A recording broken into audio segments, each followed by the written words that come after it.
الفاتحة. أعوذ بالله من الشيطان الرجيم. بسم الله الرحمن الرحيم.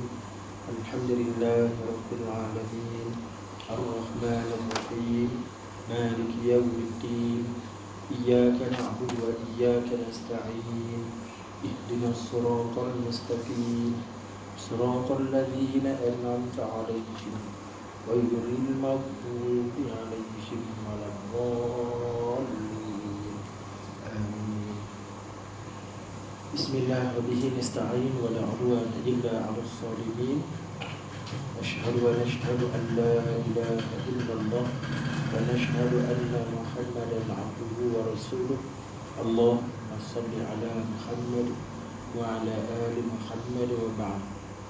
Yang dikasihi Fadil Ustaz Arul, anak-anak, Ustaz Azmi, Tuan Imam kita, Abang Haji, akak-akak yang ada sekalian, seterusnya muslimin dan muslimat, anak-anak yang dikasihi sekalian, sekali lagi salam. Assalamualaikum warahmatullahi wabarakatuh. Alhamdulillah, alhamdulillah, kita rokokkan lagi syukur pada pagi hari ini kita dapat lagi bertemu pada seri kuliah pengajian duha kita pada giliran saya setiap hari Ahad minggu yang pertama dan minggu yang ketiga. Sekejap sangat kita rasa masa berpusing, usia kita bertambah. Tapi itulah sebagaimana yang selalu kita ingatkan, betapa antara rahmat kasihan belas Allah Ta'ala kepada kita ini, kerana masih lagi Allah memberikan lanjutan masa kepada kita untuk kita mempersiapkan apa yang sepatutnya kita siapkan. Ada satu perkataan yang disandarkan kepada Imam Al-Ghazali rahmatullahi alaih. Bila ditanya kepada Imam Al-Ghazali, kenapa kita masih hidup pada hari ini? Kenapa kita masih hidup pada hari ini? Maka Imam Al-Ghazali jawab, kerana kita masih mempunyai dosa. Kenapa? Kerana kita masih mempunyai dosa. Jadi apa yang patut kita faham, iaitulah Allah Ta'ala masih memberi masa kepada kita untuk kita bertaubat daripada istighfar, mencuci bersih dosa yang masih ada pada diri kita. Itu perkataan yang begitu tajam lah, kita sebut sebagai hikmah yang keluar daripada mulut seorang ulama besar seumpama Imam Al-Ghazali, yang digelar sebagai Hujjatul Islam, sebagai hujjah dalam urusan Islam. Waalaikumsalam. Jadi alhamdulillah pada pagi hari ini sebagaimana biasa, untuk kita tidak mempersiakan majlis dan juga amal yang kita lakukan ini, kita sama-sama melihat kepada niat kita masing-masing, letakkan niat lillahi ta'ala pada diri kita. Tidak ada apa yang kita buat ini melainkan kerana Allah, melainkan kerana maksud kita untuk membaiki urusan agama, kehidupan akhirat kita. Mudah-mudahan niat yang benar, ikhlas dan juga adab-adab yang kita pelihara ketika berada di tempat-tempat sebegini diterima oleh Allah Ta'ala, dari angkat sebagai amal soleh, serta datang balik kepada kita pulangannya dalam bentuk syafaat pada kehidupan yang sebenar, kehidupan akhirat. Amin ya rabbal alamin. Sahabat yang dikasihi sekalian, kebetulan pada pagi hari ini kita bincang tentang tajuk baru, bab 7, iaitulah bab rahmat Allah Ta'ala. Kebetulan kita dah sebut tentang rahmat, dan itulah yang selalu keluar pada mulut kita, serta ingatan kita selalu fikirkan tentang rahmat. Jadi hari ini eloklah bila masuk pada bab yang ketujuh ini adalah peluang untuk kita buat ulang kaji balik.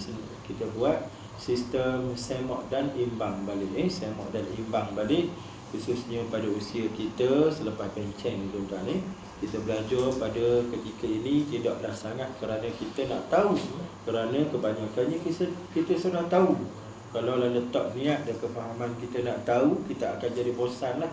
Belajar lagi, kita dah ngomel kan, benda yang sama pula tu, tak ada tajuk lain ke, kita akan jadi begitu. Tapi kalau kita letakkan faham kita, tujuan kita ialah untuk kita buat senarai semak, untuk kita cek mana yang masih lagi terbolos pada kita untuk kita tampal, mana yang berkurang pada kita untuk kita baiki, maka itulah yang sepatutnya yang akan menjadi ketenangan dan kekuatan untuk kita terus berada pada jihad ilmu ini, insya-Allah. Jadi bab yang ketujuh, yang dapat diharap dari rahmat Allah Ta'ala. Ma yurja min rahmatillah, apa yang diharapkan daripada rahmat Allah. Pertamanya tuan-tuan, kita sebut tentang rahmat dululah. Kata rahmat tu mudah cerita kita sebut sebagai kasihan belas, mercy, kasihan belas. Riqatul qalbi antaranya, orang yang ada rahmat, orang yang hatinya lembut, riqah. Orang yang dalam hatinya ada rafah, ada kasihan belas, itu merujuk pada rahmat. Jadi kita sebut rahmat Allah, kasihan belas Allah. Maka itu dari sudut maksud, dari sudut bentuk, rahmat Allah ni terlalu amat banyak. Okey, rahmat kasihan belas Allah ini terlalu banyak. Antaranya dia datang dalam bentuk apa? Nikmat lah, sama ada nikmat zahir dan juga nikmat batin tu lah. Itu nikmat-nikmat yang datang pada kita, nikmat zahir, puas kita bilang lah. Nikmat zahir ni sama ada nikmat dalam bentuk harta benda, nikmat dalam bentuk kesihatan, nikmat dalam bentuk anak-anak yang ramai, yang kuat-kuat, yang sihat-sihat, yang menjadi belaka, kita kata. Nikmat dalam bentuk kedudukan pangkat kita, kita pergi mana pun orang tabik tuan dah. Orang hormat kita tidaklah sampai tabik tuan, tapi maknanya kita ada maruah lah pada pandangan orang, tuan-tuan. Itu juga nikmat yang cukup besar dan ia menjadi sebahagian daripada rahmat Allah Ta'ala. Termasuk hujan yang turun ni, tuan-tuan, ini juga rahmat yang cukup besar pada kehidupan kita. Dan sudah tentu rahmat yang paling utama, rahmat dalam bentuk nikmat batin, tuan-tuan. Nikmat batin, nikmat kita mengenal Tuhan, kita ada agama, kita benar pada akidah, sempurna pada ibadah, dan cantik sopan dari sudut akhlak. Itu antara rahmat Allah Ta'ala. Adapun kalau perbincangan ini dirubah dalam bentuk perbincangan ilmu duniawi, maka apa yang disebut sebagai kasihan belas itu sudah tentu orang akan baca, orang letakkan senarai apa? Senarai benda-benda yang comel belaka. Yang comel belaka. Apa dia? Kasihan belas ni dalam konteks kehidupan dunia ataupun dari sudut pandangan manusia sekular, manusia yang hanya melihat dunia sahaja, maka sudah tentu yang disenaraikan adalah sesuatu yang berbentuk positiveness, orang kata, benda-benda hak comel belaka. Hak tak comel dia tak senaraikan. Sedangkan dalam Islam ni, comel tak comel, dia tengok kepada dia punya kesan kita dengan agama. Kalau pun kita mendapat diuji dengan musibah, penderitaan, sakit pada tubuh badan kita kan, berkurang pada diri kita, ujian, fitnah pada kita di macam-macam zaman akhir zaman ni, tapi ujian-ujian dalam bentuk musibah tadi membaikkan akhirat kita. Itu juga sebahagian daripada rahmat. Serupa dia matan hadis sahih Nabi SAW sebut tentang bencana taun tu. Ingat tak siapa ingat dia punya matan? Nabi sebut pada orang bukan Islam itu adalah bala, tapi bagi kita orang Islam itu adalah rahmat Allah Ta'ala. Kenapa rahmat? Kerana orang Islam ni setiap sesuatu yang jatuh pada diri dia, dia rubah, dia berjaya rubah dalam bentuk yang baik. Sebagaimana hadis sahih kita dah sebutlah, kullu amril mu'min kana lahu khairan la yakunu fi ghairi illa al-muslim. Tidak ada seorang yang dapat kemudahan atau kelebihan seperti itu melainkan orang-orang Islam saja yang dapat. Apa dia? Setiap benda yang kena pada diri dia comel belaka, baik belaka. In asabatu sarra syakar, bila dia terkena benda yang baik, maka dia bersyukur, maka itu adalah baik pada dia. Wa in asabatuhu darra sabar, bila dia terkena musibah dalam bentuk yang susah, penderitaan, sakit, apa-apa saja, maka dia sabar, itu baik. Jadi konteks Islam, seorang Muslim ni, apa sahaja yang kena pada diri dia, kalau dia berjaya sandarkan kepada Allah dan melihat perkara itu sebagai baik, maka dia akan jadi rahmat. Boleh faham tuan-tuan jadi rahmat. Sama lah macam sekarang ni kawan-kawan kita yang berada di Palestin. Sekarang ni kita berada di sini pukul berapa dah? Pukul 9 tuan-tuan. Dia orang sana pukul 3 pagi. Tolak 6 jam lebih kurang tuan-tuan ni. Tengah dalam keadaan yang amat kritikal kan, dengan elektriknya tak ada, bekalan airnya tak ada, dengan Allah Akbar ni. Sedih kita bayangkan keadaan mereka tu tak. Kalau mereka boleh menerima dengan baik ujian yang berlaku pada mereka, itulah dia rahmat Allah Ta'ala yang cukup besar. Malah rahmat kepada mereka ni, kalau kita bincang dengan baik dan kita faham dengan baik, sebenarnya lebih baik apa yang mereka dapat berbanding dengan kita di sini. Nanti panjang umur dan ada ruang yang betul kita sebut sikit benda tu tuan-tuan. Okay, saya sebut balik. Kalau kena caranya, orang yang menerima ujian itu dia berjaya memahami dengan baik, maka apa yang berlaku pada mereka itu lebih baik dari sudut agama berbanding dengan kita di sini. Dari sudut agama. Nanti panjang umur ada ruang yang betul kita sentuh bab tu tuan-tuan. Okey. Jadi itulah dia perkara awal yang kita nak sebut berkenaan dengan rahmat. Jangan kita bila sebut rahmat, kita duk nampak benda yang bersifat nikmat semata-mata. Faham tuan-tuan Kalau kita nampak benda yang bersifat nikmat, kita akan kecewa dengan Tuhan. Kita akan berada pada pemikiran orang-orang barat, orang-orang sekular yang hanya memandang kebaikan itu dalam bentuk yang memuaskan hati dan nafsu dia orang. Sedangkan dalam agama ini, dari sudut agama tidak begitu. Sebab apa sahaja yang menyinggah pada diri kita, sama ada kita redha ataupun kita tak redha, itu semua datang daripada Allah. Dan kita dari sudut tauhid diajar bahawa segala perbuatan dan ketentuan Allah, mana ada sia-sia, mana ada yang bersifat zalim, yang bersifat menindas kita. Kat situlah kita perlu mendapat kefahaman yang benar pada konsep rahmat Allah Ta'ala. Bahawa rahmat itu tidak semestinya datang dalam bentuk yang hati kita seronok, yang nafsu kita gembira. Sebaliknya, rahmat datang dalam bentuk apa yang Allah hantar.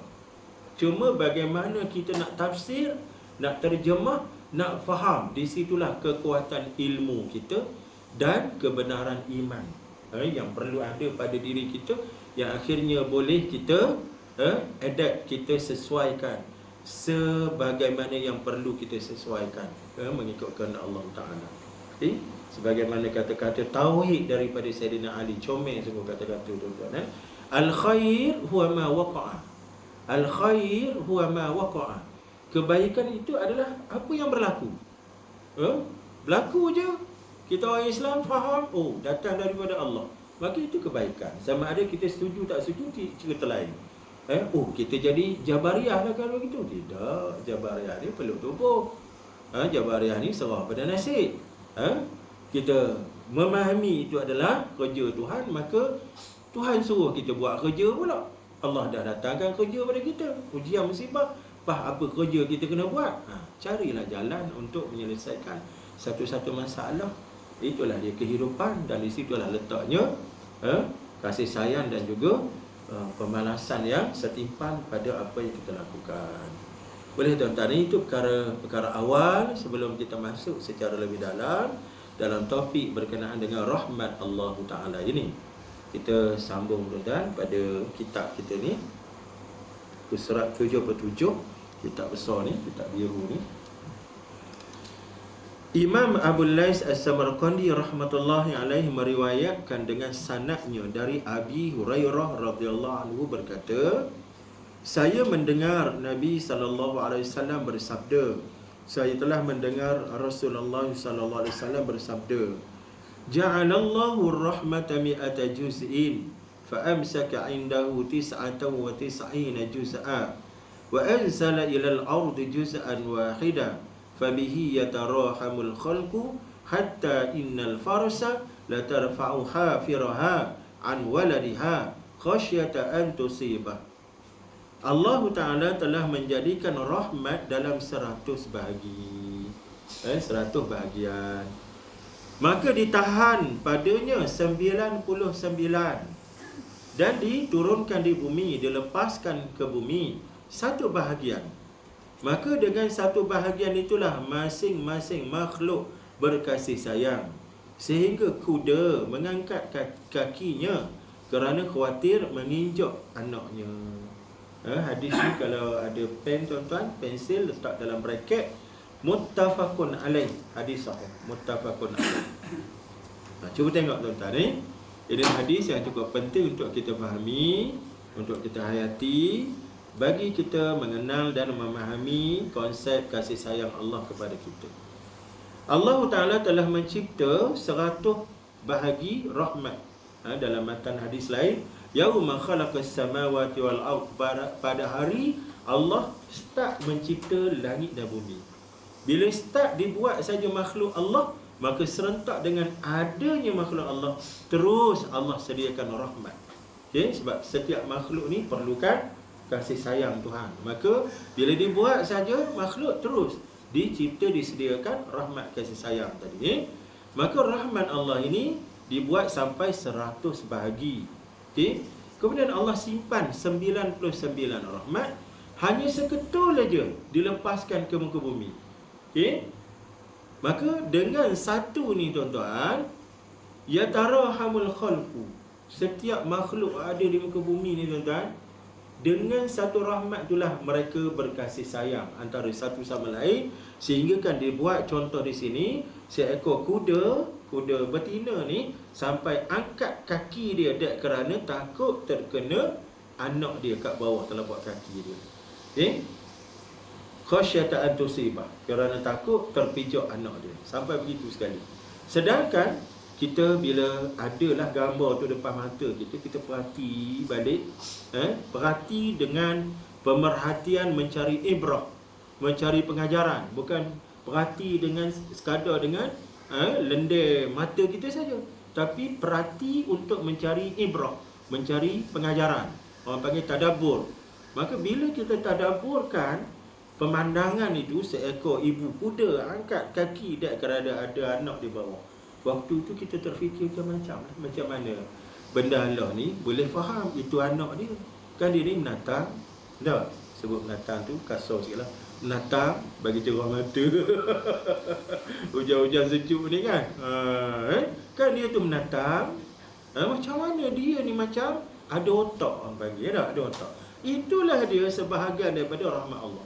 Maka kalau kita ada ruang yang lebih jauh lagi, kita buka program-program yang bersifat nature, antara National Geographic, pergilah tengok macam mana penerokaan manusia-manusia barat yang kita ambil manfaat untuk mendekatkan kita kepada agama. Dia orang pergi meneroka ke dasar laut, dia orang masuk dalam hutan belantara, dia orang naik ke Gunung Ganang, mengambil masa sampai berbulan, sampai ke tahun-tahun. Itu yang kawan-kawan kita duk cerita, dia punya dokumentari, program dokumentari National Geographic itu antara yang paling mahal dibayar oleh stesen-stesen TV pasal peralatan dia satu. Tapi kesungguhan tu sampai beranak pinak mereka tu dalam hutan kerana nak tunggu satu-satu program mereka tu selesai. Bayangkan nak tunggu seekor kuda daripada tak mengandung kepada mengandung, kemudian melahirkan anak, kemudian membesar anak, kemudian jadi kuda besar. Berapa lama tu? Dah duduk kampung dalam hutan belantara, macam-macam. Itu yang jadi mahalnya. Jadi kita tengok dengan pandangan ibrah. Apa yang kita nampak? Di situlah kita akan nampak setiap satu ni ada dia punya kehidupan masing-masing. Sifat kasih sayang, sifat protection pada anak-anak, sifat tanggungjawab kepada anak-anak Allah. Maka di situlah kita memahami kebenaran hadis Nabi SAW. Saya dah teringat seekor ibu ayam bila datang serangan helang anak dia ni dalam 7-8 ekor, dia dikawal dengan kepok dia. Dia buka ruang bawah dia ni, anak-anak semua berlindung bawah dia ni. Duk menahan kepok, buat dia punya iron dome kepada anak dia. Kena tahu iron dome.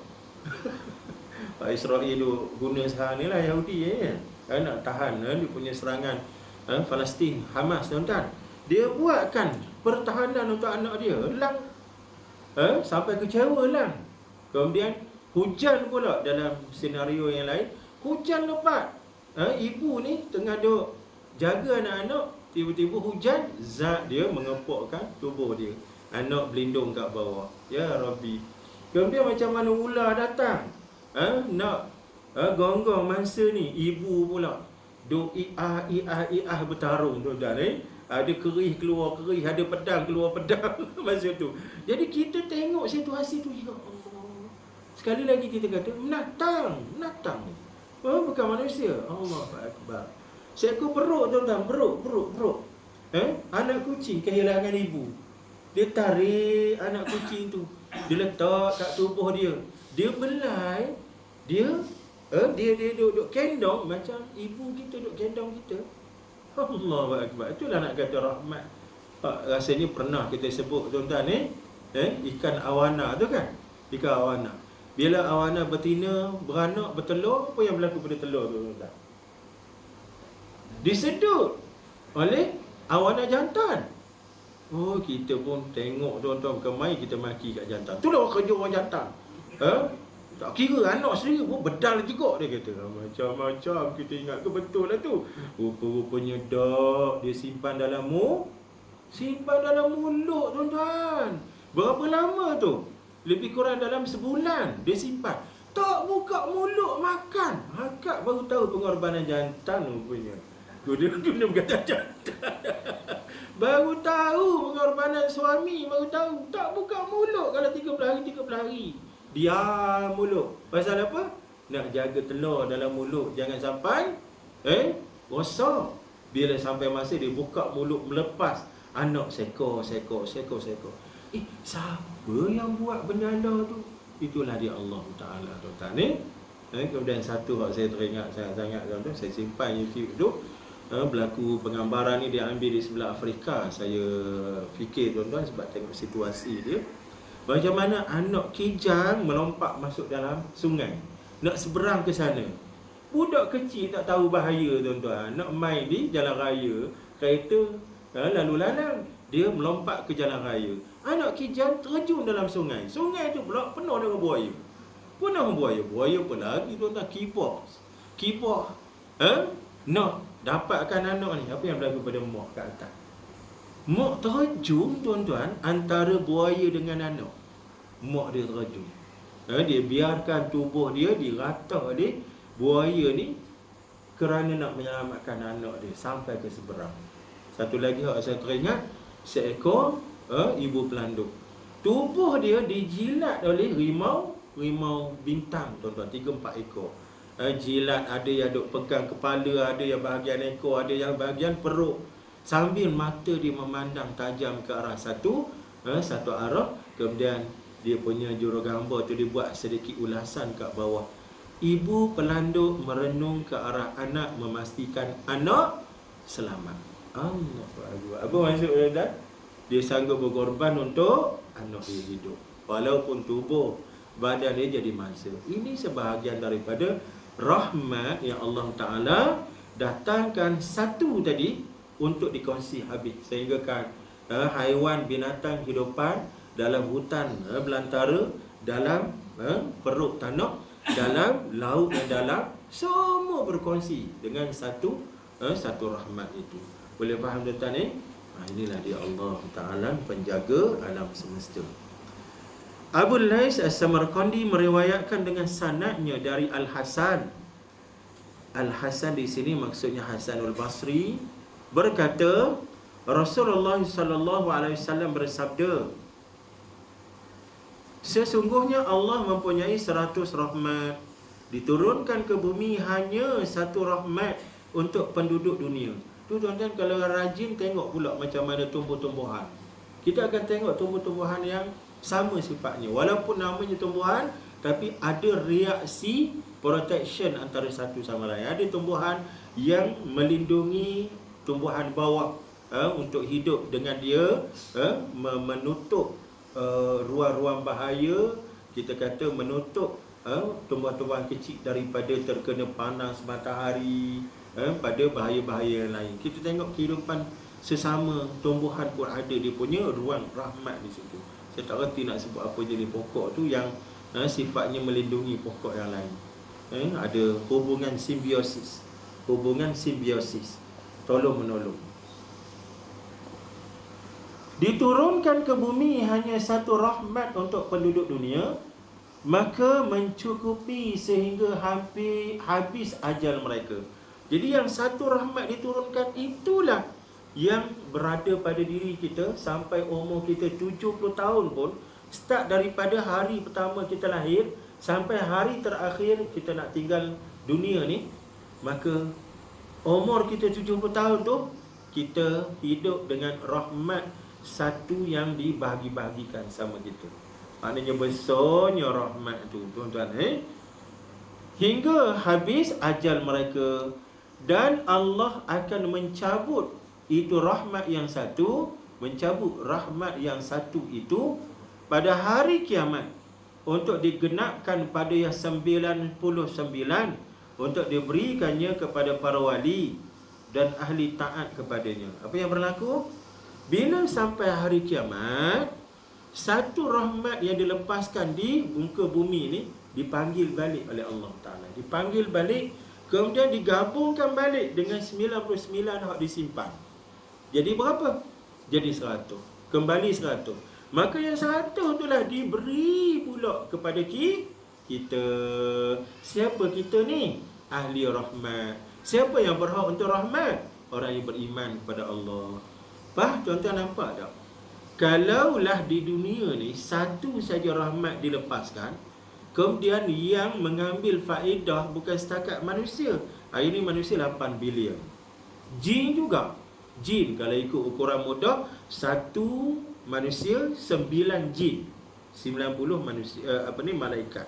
Satu manusia 9 jin. Kalau kita yang satu ni 8 bilion, jin berapa? 8 kali 9 berapa? 8 kali 9 70. 8 kali 9 72. 72 bilion jin.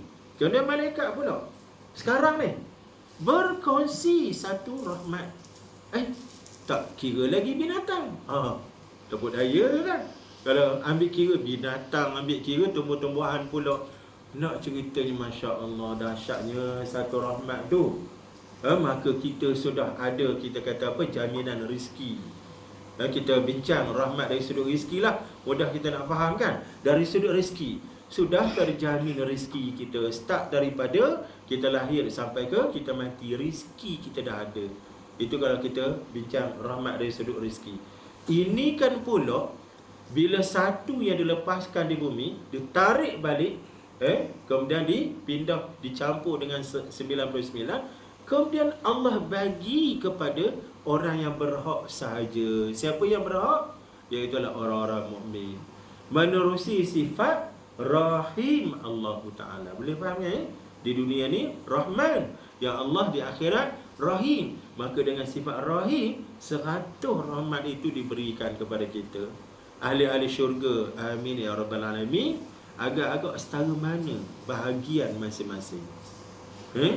Agak-agak. Tuan-tuan ni, ini nak cerita luar biasanya pada pemberian Tuhan. Sebab tu orang hak tak percaya kat Tuhan, hak kecewa dengan Tuhan, hak buang Tuhan daripada kehidupan, nak bergantung dengan rahmat mana?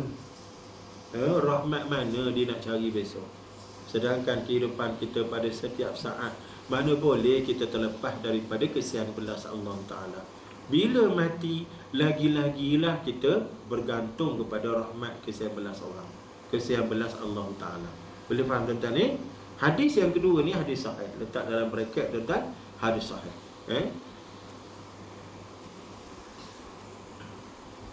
Cuma tuan-tuan nak kita faham, di akhirat Allah akan menguatkuasakan sifat Rahim Allah. Manakala di dunia ini Allah menguatkuasakan sifat Rahman Allah. Apa beza Rahman dengan Rahim?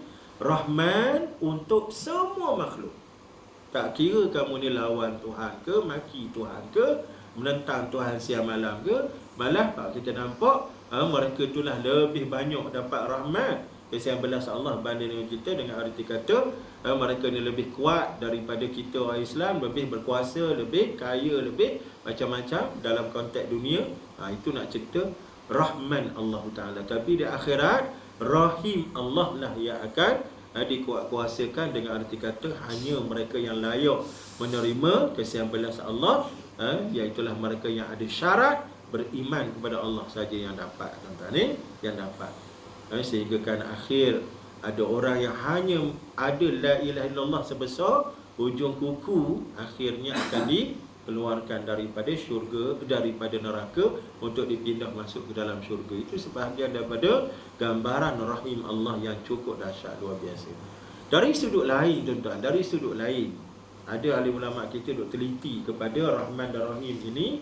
Dilihat dalam Quran, seluruh Quran ada 57 kali penggunaan perkataan Rahman oleh Allah Ta'ala. 57 kali.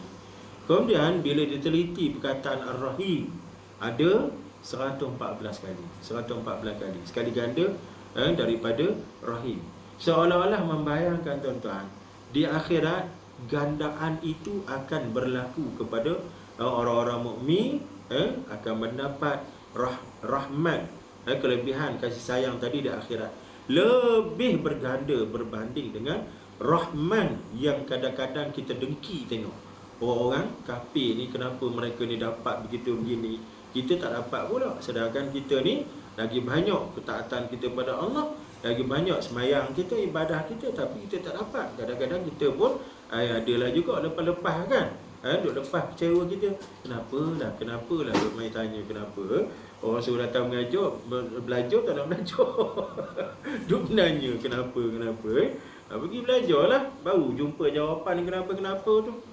Itu tuan-tuan ni pada urusan Rahman dan Rahim Allah Ta'ala. Abu Lais As-Samarqandi berkata, Nabi SAW telah menerangkan kepada kaum mukminin rahmat Allah supaya mereka bersyukur kepada yang telah memuliakan mereka dengan rahmatnya itu.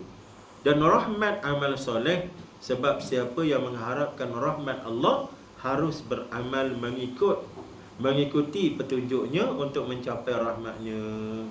Allah Ta'ala berfirman, A'udzubillahi minasyaitonirrajim, Inna rahmatallahi qaribun minal muhsinin. Sesungguhnya rahmat Allah itu dekat pada orang-orang yang berbuat baik. Al-A'raf ayat 56. Dan ayat ni ayat yang cukup dalam kalau kita perhati dari sudut ilmu bahasa, tuan-tuan, ilmu nahwu, ilmu saraf, cukup dalam, tuan-tuan. Kita duk terjemah sesungguhnya rahmat Allah itu dekat dengan orang-orang yang muhsin, yang baik. Okey, tapi kalau kita bincang dari sudut ilmu saraf lah, tuan-tuan, digunakan perkataan inna di hadapan. Ini orang panggil, anak-anak kita belajar, ini ada orang panggil adatul hasri, adatul taukid. Iaitulah satu alat yang digunakan dalam percakapan untuk memberi keyakinan kepada kita, untuk menambah yakin pada kita. Biasanya inna ni digunakan untuk orang yang bertasyakuk. Ya Allah ke? Ya ke? Ya ke? Selalu digunakan perkataan ya ke. Jadi nak balas ya ke ni datang perkataan inna, supaya orang ni kalau dengar inna, diamlah dia. Tak akan lepas duduk ya ke juga. Itu nak cerita dalamnya ayat ni. Allah Ta'ala nak beri penegasan kepada kita, sesungguhnya, indeed, sesungguhnya rahmat Allah itu qarib. Qarib ni kalau tak silap dengan kata saya, Ustaz, kalau silap Ustaz betul dengan sifat musyabbahah kan, qarib atas wazan fa'il. Rahim itu datang daripada wazan acuan yang sama, fa'il. Rahim memberi makna ad-dawam wal istimrar, iaitulah berterusan. Qarib maknanya amat dekat, bukan setakat dekat, amat dekat. Minal muhsinin, dari orang-orang yang melakukan ihsan. Orang yang melakukan ihsan. Ihsan ni apa? Dalam konsep Islam ada ihsan. Tak ada dalam agama lain, tuan-tuan. Agama lain sembang kari je lah. Dalam Islam ada ihsan. Hamas bila pegang anak-anak kecil, walaupun dia berhak untuk tembak. Sebab ulama menghukumkan tidak ada orang awam di Israel, itulah tanah Palestin yang dijajah, walaupun orang tua ke anak kecil ke. Pasal apa? Pasal mereka duduk pada tempat yang dirampas, dan mereka duduk dalam keadaan mereka tahu apa risiko dia. Apatah lagi mereka dibekalkan dengan persenjataan. Tapi adalah Hamas buat lagi tu. Anak kecil, orang tua kan, tengok dalam TikTok yang beredar, YouTube yang beredar, mereka lepaskan, biarkan. Seorang perempuan tu sampai menangis bercerita tentang kebaikan komando Hamas ni. Dia dengan anak dia 2 orang dah ditawan dah. Tiba-tiba komando ni lepaskan dia. Malah seorang komando tolong junjung anak dia atas kepala baru dia untuk pergi bawa dekat dengan sempadan perbatasan, lepaskan kat situ, suruh dia berjalan terus pergi ke wilayah Israel, itulah Palestin yang dia jajah. Padahal mereka berhak aja. Itu juga dalam kes lain kan, seorang ibu cerita macam mana rumahnya diceroboh masuk oleh komando Hamas, tuan-tuan. Kemudian duduk dalam rumah, beritahu kami ni orang Islam, kami tak akan mengapa-ngapakan kamu. Duduk selama 2 jam dalam tu. Dia dah cuak habis dah, tapi akhirnya keluar tanpa menyentuh atau mencederakan apa. Ini dah cerita Allah Akbar. Benda hak tak ada berlaku dalam mana-mana agama lain. Boleh faham tuan-tuan ni? Jadi itu orang-orang yang melakukan ihsan. Dalam agama ni ada konsep ihsan. Ihsan ni apa? Buat baik secara yang terbaik. Doing something in the best way, dalam keadaan yang paling baik. Kita jadi peniaga. Bila orang datang kepada kita untuk beli garam, beli gula, berapa sekilo? Timbang sekilo itu wajib. Itu hak dia. Jangan kurangkan hak. Wailul lil mutaffifin. Jangan kurangkan hak. Will bagi orang yang mengurangkan timbangan.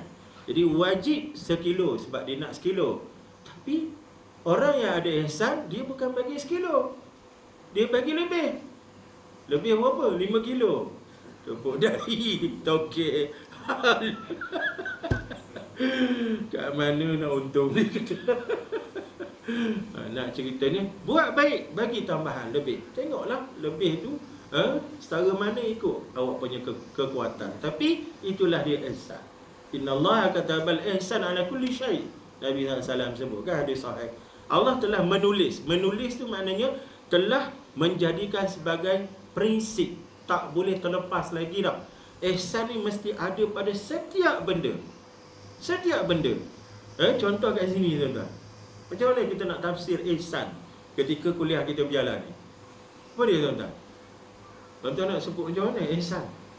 Tuan-tuan lah sebut. Takkan saya sebut. Saya seorang je, tuan-tuan ramai. Tuan-tuan nak kata apa? Ustaz, ihsan Ustaz. Ustaz guna ayat yang mudah-mudah kami nak faham. Jangan ayat-ayat yang melangit tinggi, kami tak faham. Betul lah ihsan tu. Padahal itulah ayat yang saya tahu pun, mana ada ayat lain. Aku tak reti lebih pada tu kan. Itu ihsan lah tu. Ustaz permudahkan kefahaman. Itu ihsan lah tu. Ustaz, sejam kan? 50 minit boleh Ustaz. Ihsan ni buat yang terlebih baik. Boleh faham tak? Setiap suatu Nabi SAW sebut ada dia punya ihsan. Faiza zabahta fahsinu dzibha. Bila kamu menyembelih, ihsankan sembelihan. Bila kamu membunuh, ihsankan pembunuhan. Sampai dalam pembunuhan, faiza qataltum fahsinu al-qitlah. Dalam pembunuhan pun ada konsep ihsan. Macam mana konsep ihsan dalam pembunuhan? Macam mana kan? Ihsan, membunuh dengan ihsan. Macam mana? Baji macam mana baji? Dah kawan tu kena tawan. Apa hukum dia? Bunuh. Bunuh dengan segera. Dalam Islam, ihsan pembunuhan dipancung kepala tuan-tuan. Sebab dia memudahkan mati. Boleh faham tuan-tuan? Ini tidak dia pergi geletek dulu, pergi buat cabut bulu ketiak dulu, cabut bulu hidung dulu. Lepas tu disiap-siapnya tubuh dulu. Itu seksa tengok tuan-tuan. Video penyiksaan terhadap tawanan Allah Akbar di penjara-penjara Yahudi dan juga penjara-penjara seluruh dunia, di tempat-tempat umat Islam minoriti teruk tuan-tuan. Umat Islam diganyang dalam penjara terlalu teruk sampai keluar-keluar tak kenal anak bini mak ayah tuan-tuan. Dia ditunjukkan video tahanan Zionis. Dia dipenjarakan lebih 10 tahun, keluar-keluar mereng. Tak kenal orang. Allah Akbar. Itu cerita Dr. Alia Siddiq. Tuan tahu cerita Dr. Alia Siddiq. Seorang ahli akademik dan juga cendekiawan Islam, tak silap saya dari Pakistan, tak silap saya. yang diculik, kemudian dipenjara di penjara Belgram, penjara antara yang paling ganas di dunia oleh Amerika, tuan-tuan. Yang dianiaya dalam penjara, sehingga kan pejuang-pejuang Islam dia dipenjarakan, di penjara itu mendengar pada setiap masa tangisan dia, menangis, minta simpati, dia rogol berulang kali sampai dahsyat, tuan-tuan. Ini cerita manusia di luar Islam. Bercakap tentang hak asasi manusia sembang kari, tapi apa yang berlaku secara realiti, mereka tidak ada sebarang hati budi, tak ada isi perut, apa panggil, tak ada isi perut mereka ketika melayan orang lain, tuan-tuan. Malahan sesama mereka pun, mereka saling mengambil kesempatan, walaupun di hadapan mereka adalah dari keluarga ataupun nasab keturunan mereka sendiri. Ini cerita mereka di luar sana. Tapi Islam tidak ada. Kalau ada itu orang hak tak belajar, orang hak tak mengaji, tuan-tuan. Dalam Islam ditetapkan al-ihsan pada setiap perkara. Maka orang Islam dia mesti ada ihsan ni.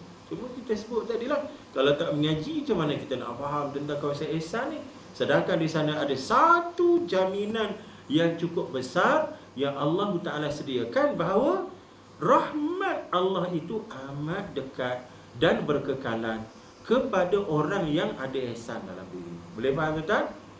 Kita ihsan pada tubuh badan kita. Start daripada tubuh badan kita dulu. Ihsan, melakukan ihsan pada tubuh badan kita. Jangan menzalimi organ-organ tubuh badan kita. Kita penat tidur, jangan ditahan-tahan, ditekan-tekan. Itu ihsan.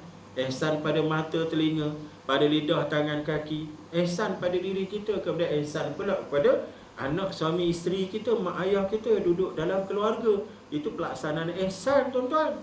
Ini, tuan-tuan. Jadi bila kita beramal dengan ruang ihsan dalam kehidupan kita, maka disitulah datangnya jaminan Allah bahawa rahmat itu tidak akan jauh daripada kita. Boleh faham, tuan-tuan? Sedangkan rahmat itu sentiasa kita nak kita cari pada setiap masa.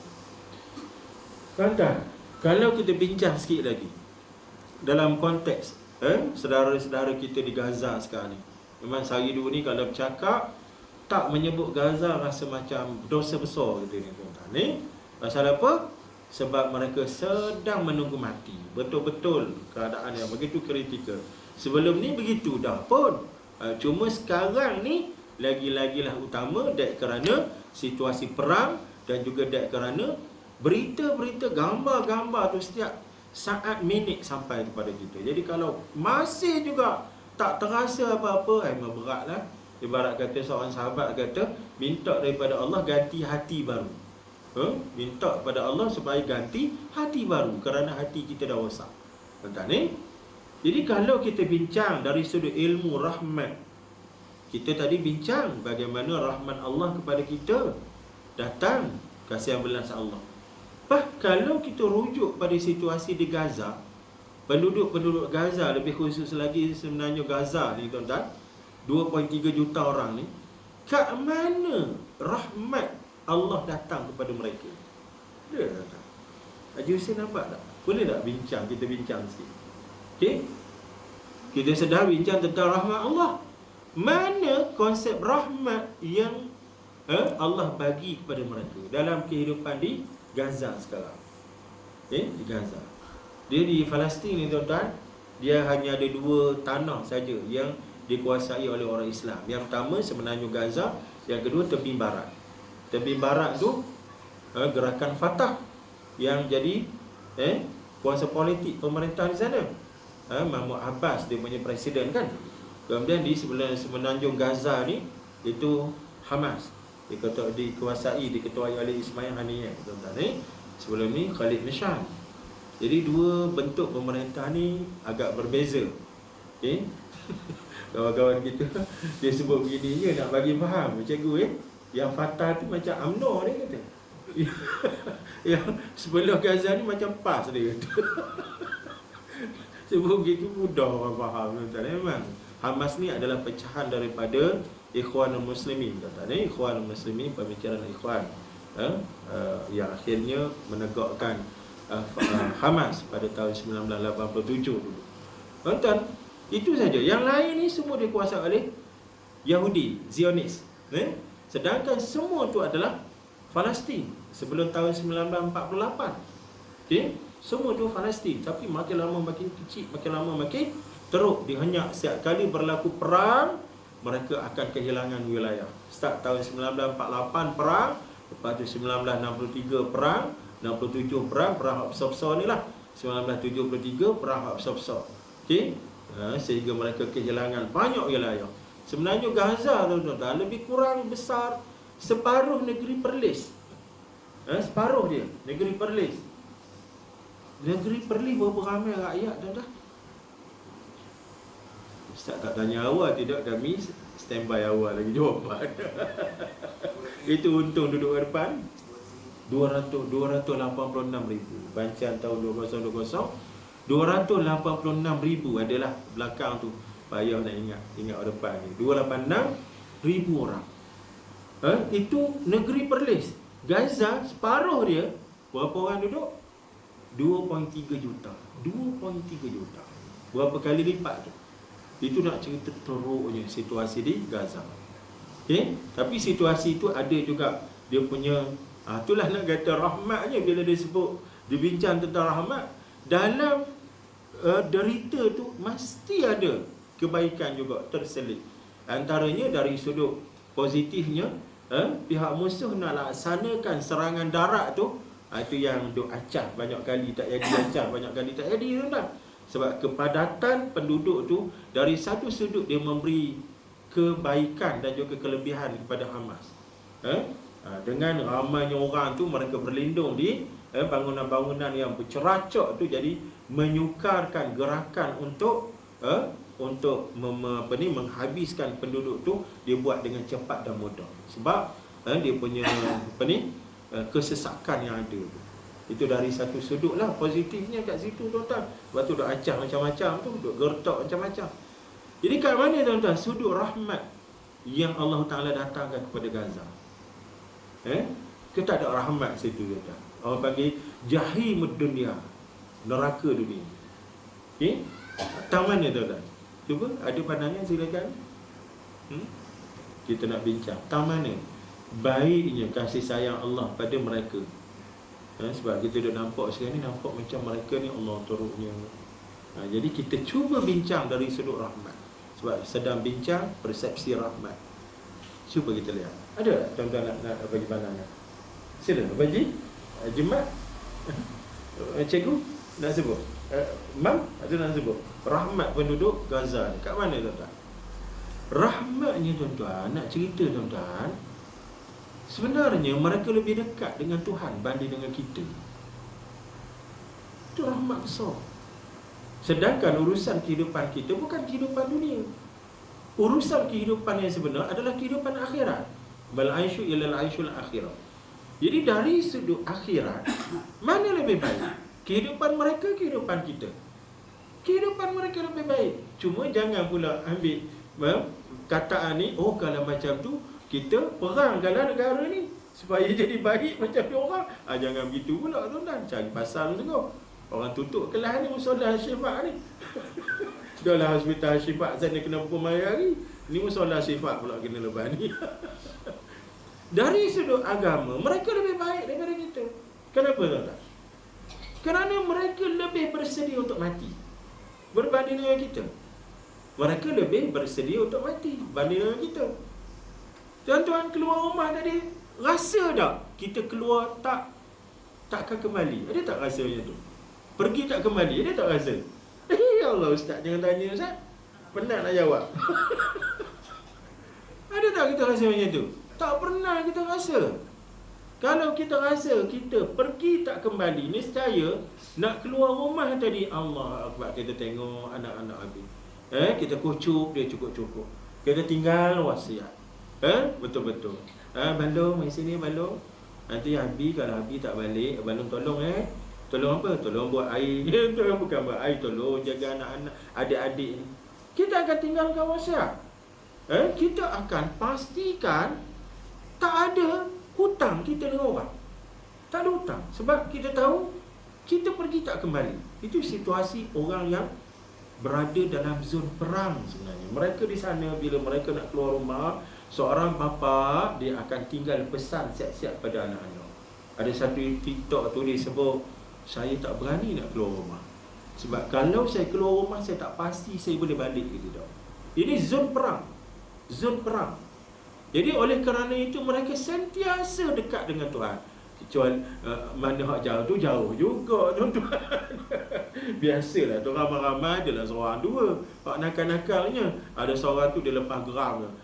Wahai manusia Islam seluruh dunia, dia kata, ya muslimin fil alam, dia kata, kami tak perlukan duit kamu.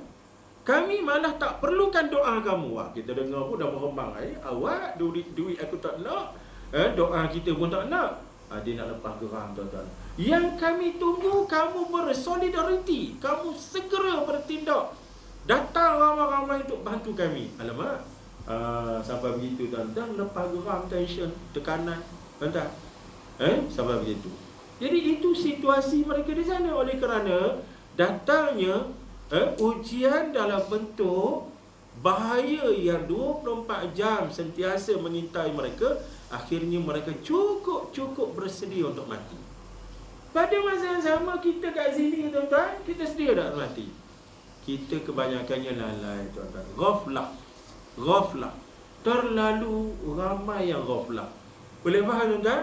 Buktinya, kita keluar rumah tadi tak ada, tinggal bersana ni. Abang-abang sekalian kalau balik, tak jumpa rumah ni lagu mana?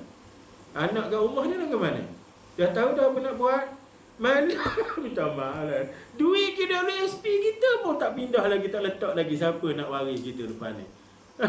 Dah kawan-kawan kita duk pegang mana raya, duk ngiling kepala. Pelik sungguh lah tengok kawan-kawan kita orang Islam ni tak terfikir tentang mati. Tak ada pewasiat pada harta benda yang dibuat awal-awal. Nak ceritanya kita ni tak terfikir nak mati. Malah memang itulah cerita kita.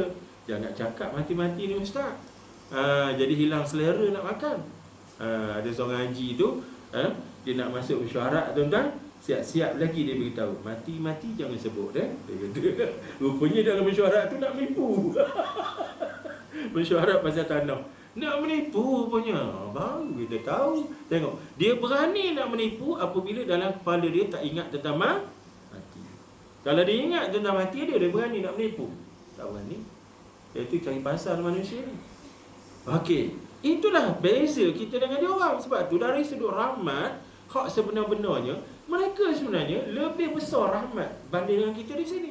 Sebab kehidupan kita ni hidup dalam ghaflah. Mereka ni lagi dekat dengan persediaan mati. Boleh faham tuan-tuan? Cuma jangan pula silap faham kita nak pindah pergi ke Gaza. Kalau tuan-tuan nak pergilah. Saya nak duduk sini lagi. Banyak benda lagi boleh buat.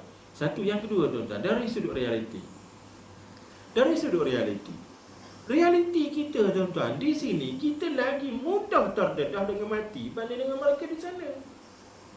Lagi mudah terdedah dengan mati. Mati apa ni? Mati mengejut. Mautul faja'ah.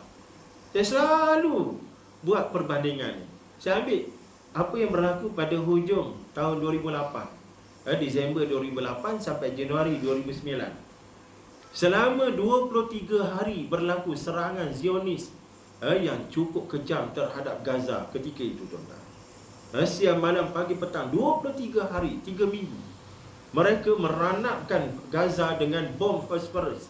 Bom fosfor putih, white phosphorus. Bom ni cukup bahaya, cukup kejam. Diharamkan oleh PBB. Terlalu kejam. Pasal apa? Dia bila dilepaskan daripada pesawat, dia macam serbuk gandum.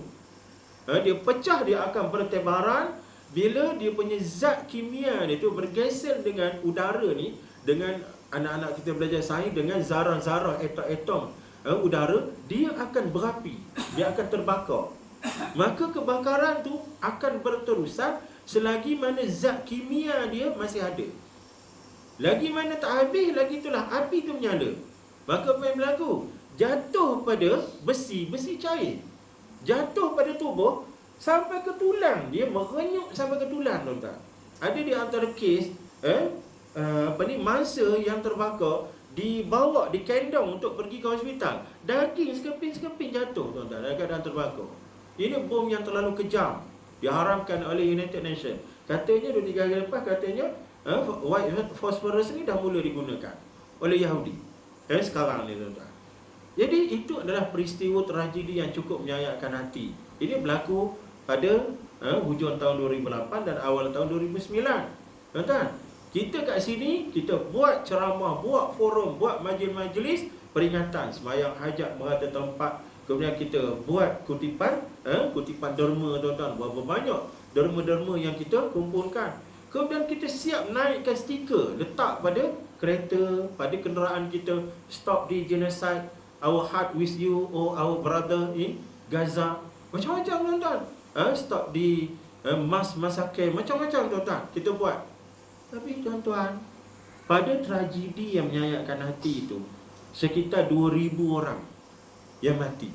Itu pun Allah ganti balik. Rekod kelahiran Gaza tahun 2009, kelahiran ibu Gaza, anak baru ni 2,000 juga. Seolah-olah Allah gantikan balik. Kalau tuan-tuan perhati, antara ibu-ibu yang produktif, yang subur adalah ibu Gaza, ibu Palestin. Tuan-tuan, ada seorang ibu muda, saya tak ingat nak cek balik fakta ni, dah lama saya cari. Tak silap saya, dia merupakan antara ibu yang paling ramai anak, melahirkan anak. Ada 2 orang. Seorang daripada Gaza, seorang daripada Rusia, tuan-tuan. Natasha apa di Rusia tu. Anak dia, tak silap ingatan saya, 46 orang anak dia. Akak berapa, Kak? Akak ambil angka depan dah, 4. Saya tanya akak je, orang rumah saya tak tanya, malas aku nak tanya. Nanti tanya kat rumah. 46, kita ambil angka depan je 4. Ke akak nak ambil 6? 6 tak apa. Yang ni 46 orang. Macam mana dia dapat 46 orang? Okey? Dia kira-kira 4 orang, 3 orang, 2. Dan kembar semacam. Ini dah cerita suburnya. Okey? Allah ganti kat situ. Okey, tuan-tuan. Pada serangan itu sekitar 2,000 orang. 2,000 orang yang mati. Tapi tuan-tuan tahu tak berapa ramai rekod kematian di tempat kita akibat jalan raya punya insiden? Kemalangan jalan raya tahun yang sama, 2009. Rekodnya 6,745 orang syahid di jalan raya. Bukan insiden, mati di jalan raya. Mati ni sampai ratus ribu, accident sampai ratus ribu lah rekod dia, tuan-tuan. Ini standard Malaysia. Siap tahun 6,000 ke atas. Tahun tu 2009 tu 6,745 orang, 3 kali ganda. Akibat daripada korban di Gaza akibat perang, tuan-tuan. Nasib baik masa tu WhatsApp tak ada lagi, TikTok tak ada lagi. Kalau tidak, buat sana cepat tahu, dia orang buat sembahyang hajat pula kat kita. Dia kumpul pula tabung derma. Oh, stop kill, don't kill yourself on the road, dia kata. Malaysian, our brother in Malaysia, gamaknya dia orang akan buat begitu juga. Nasib baik dia orang dah tahu, tuan-tuan. Itulah realiti yang berlaku. Boleh faham, tuan-tuan? Kita bukan cerita kehidupan kita ni siapa yang paling berat menanggung susah. Dah, kita orang beriman ni ambil kira akhirat. Sebab itu dia punya ultimate matter dia. Perkara yang paling kemuncak ialah bagaimana kita nak bawa diri kita untuk bertemu dengan Allah.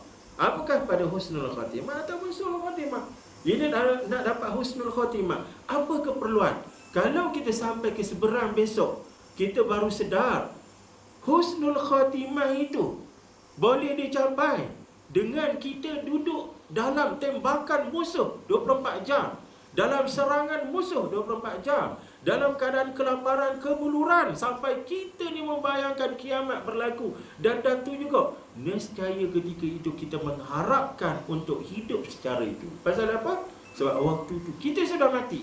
Kita sudah melihat kebaikan dan sepatutnya mati secara husnul khatimah. Nampak tak, tuan-tuan?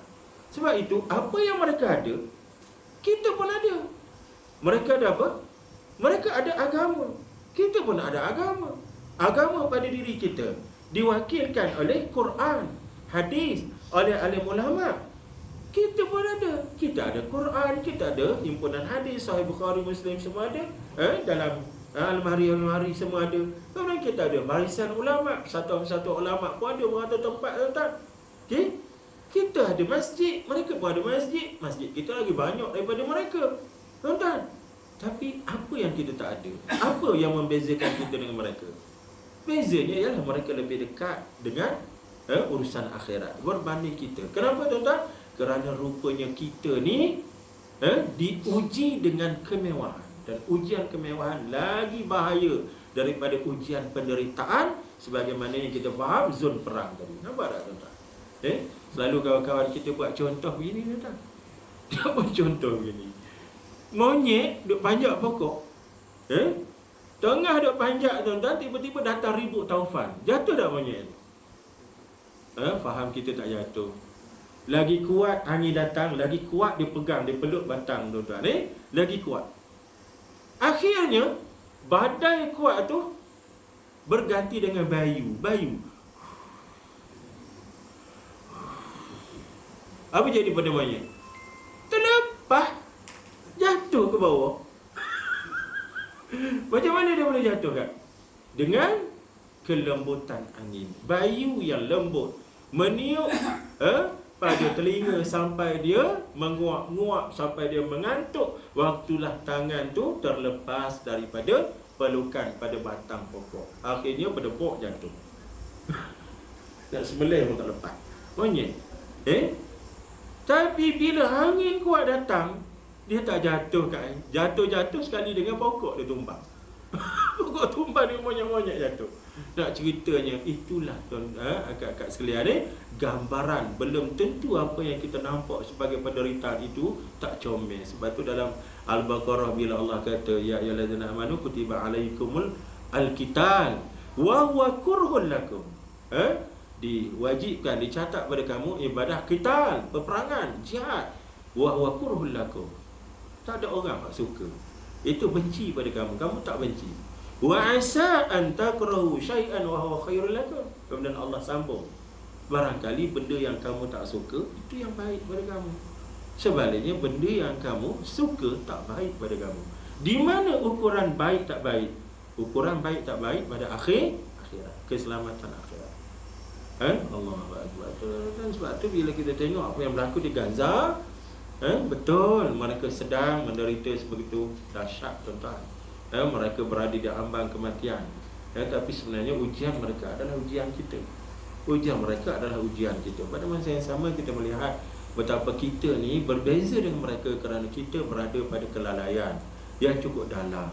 Walhal hakikatnya kita lagi dekat dengan apa yang disebut sebagai kematian mengejut, khususnya peristiwa kemalangan sebagai satu bentuk kematian mengejut di tempat kita di Malaysia ni, tuan-tuan. Di samping bentuk-bentuk kematian yang lain, iaitu heart attack contohnya, datang terus terbeliak mata, berdepok jatuh, tak sempat nak Allah, tak sempat nak la ilaha illallah, apatah lagi tak sempat nak bertaubat, minta maaf dengan jiran sebelah rumah, tuan-tuan. Itu antara bentuk-bentuk kematian mengejut yang berlaku di tempat kita. Macam nak berhenti dah, tuan-tuan, rasa macam penat dah. Habis kes saja. Ada tuan-tuan nak sebut apa-apa? Dia berhenti sini dulu lah, tak agak dalam saya. Ada kak-kak nak sebut apa-apa? Baji, silakan. Ustaz-ustaz, sila. Nak tambah apa-apa?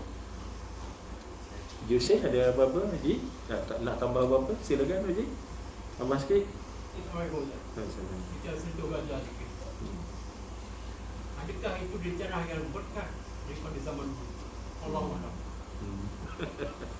Adakah tanah itu berkat? Ya, betul, Allah sebut dalam Quran, udkhulul ardal muqaddasah, masuklah ke dalam bumi yang disuci, disuci bersih, diberkati. Boleh difaham dengan maksud diberkati. Bumi apa tu? Palestin. Kenapa? Sebab di situ tempat kelahiran nabi-nabi dan rasul-rasul. Mudah ceritanya, Yahudi datang dari situ, Nasrani pun datang dari situ. Kalaulah Nasrani itu disandarkan kepada Nabi Isa AS. Nabi Isa lahir di Nazareth. Wilayah Nazareth itu Palestin ke atas sikit, kat utara sikit. Itu juga Yahudi asal daripada Nabi Musa. Nabi Musa kuburnya di Baitul Muqaddas, dekat dengan Baitul Muqaddas. tapi tidak diketahui tempat yang tepat, tempat yang tepat. Tapi Nabi pernah menunjuk di satu tempat, bahawa di sana ada makam Nabi Musa alaihissalam. Di mana tempat sebenarnya wallahu alam, tapi di situ, di Palestin.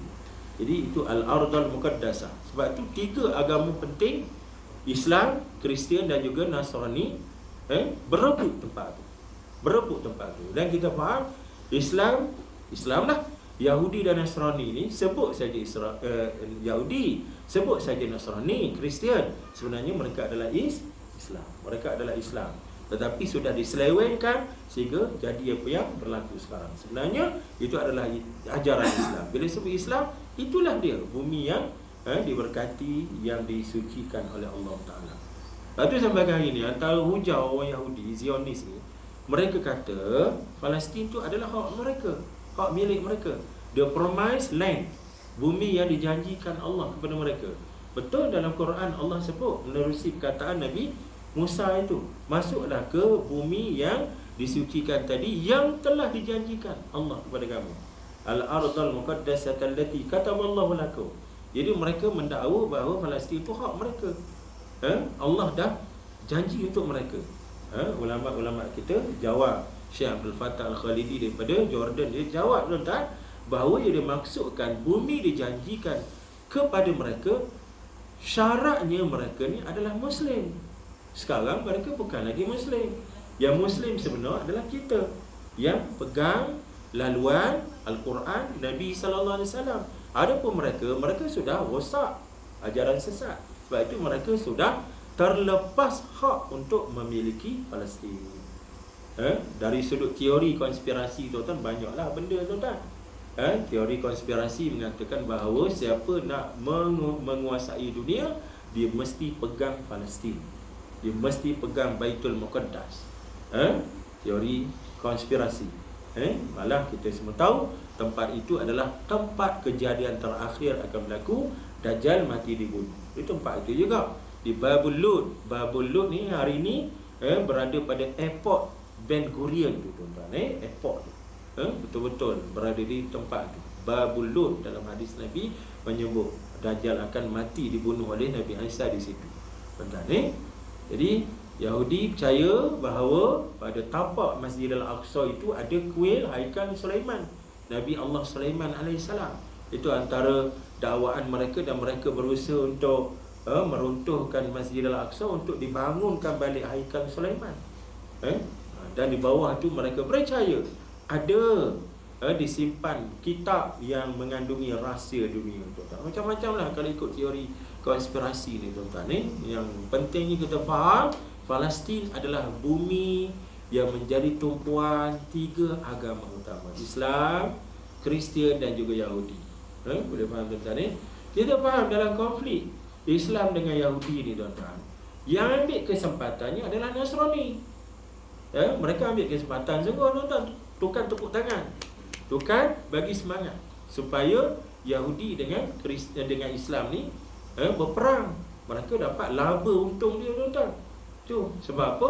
Sebab mana-mana agama pun, Yahudi ke Nasrani ke, mereka tidak boleh menerima kewujudan Islam. Kalau Islam ini dibiarkan berkembang sebagaimana yang ada, nescaya mereka tutup kedai, tuan-tuan. Yahudi akan tutup kedai, Nasrani pun akan tutup kedai. Kenapa tutup kedai? Sebab pembohongan dan penyelewengan yang ada dalam agama mereka itu dijelaskan menerusi Quran, menerusi hadis, menerusi Islam. Kalau manusia-manusia yang menerima Islam ni belajar dengan betul menerusi Quran, hadis dan ilmu-ilmu ulama, mereka akan nampak bahawa agama-agama yang ada itu semua pembohongan, penyelewengan, skema-skema belaka, tuan-tuan. Mereka akan nampak. Tapi nak buat macam mana? Ramai tak datang pada Islam. Kenapa? Antaranya ialah orang nampak nak kaya, nak jadi kuat, cari Kristian. Waktu berbondong-bondong orang cari Kristian, walaupun orang tahu prinsip Kristian ni mengarut. Sama-sama Kristian tak selesai. Katolik, Protestan, Ortodok, mereka bergaduh. Tuhan ni 3 ke 1? Saya pernah sebut dalam kelas saya, tuan-tuan. Kita minta belajar buat kajian. Ada dibentangkan dalam kelas satu grup pelajar India, anak-anak perempuan ni, dia bentangkan dalam Kristian ini percaya kepada akidah 3 Tuhan, Trinity. Dalam Kristian nak jadi seorang tu Kristian, dia kena baptize. Upacara baptize itu mesti dengan mandi, dengan rendam, dengan jirus, dengan ambil air holy water, kemudian disapu pada tubuh badan. Dia bentangkan. Tiba-tiba dalam kelas tu ada seorang tuan-tuan, Kristian Protestan, Shannon Ho. Dia dengar, saya bagi peluang kat dia bercakap. Dia bangun merah padam muka ni, hentak meja ni. Sir, dia orang menipu, dia kata. Dia tak gunakan perkataan scammer. Kalau kita hari ni scammer, dia orang scammer, sir. Lagi clear kan? Dia orang tu menipu. Apa yang menipu? Kristian tak ada 3, satu je dia kata. Satu Tuhan je dia kata. Mana ada 3? Nak jadi Kristian dia mesti mandi, tak boleh main renji-renjis, kena basuh seluruh tubuh. Tu dia tuan. Dia tak boleh nak terima. Itu perkara asas. Perkara Tuhan kita satu ketiga. Nampak dah tuan-tuan? Jadi benda macam tu ngarut.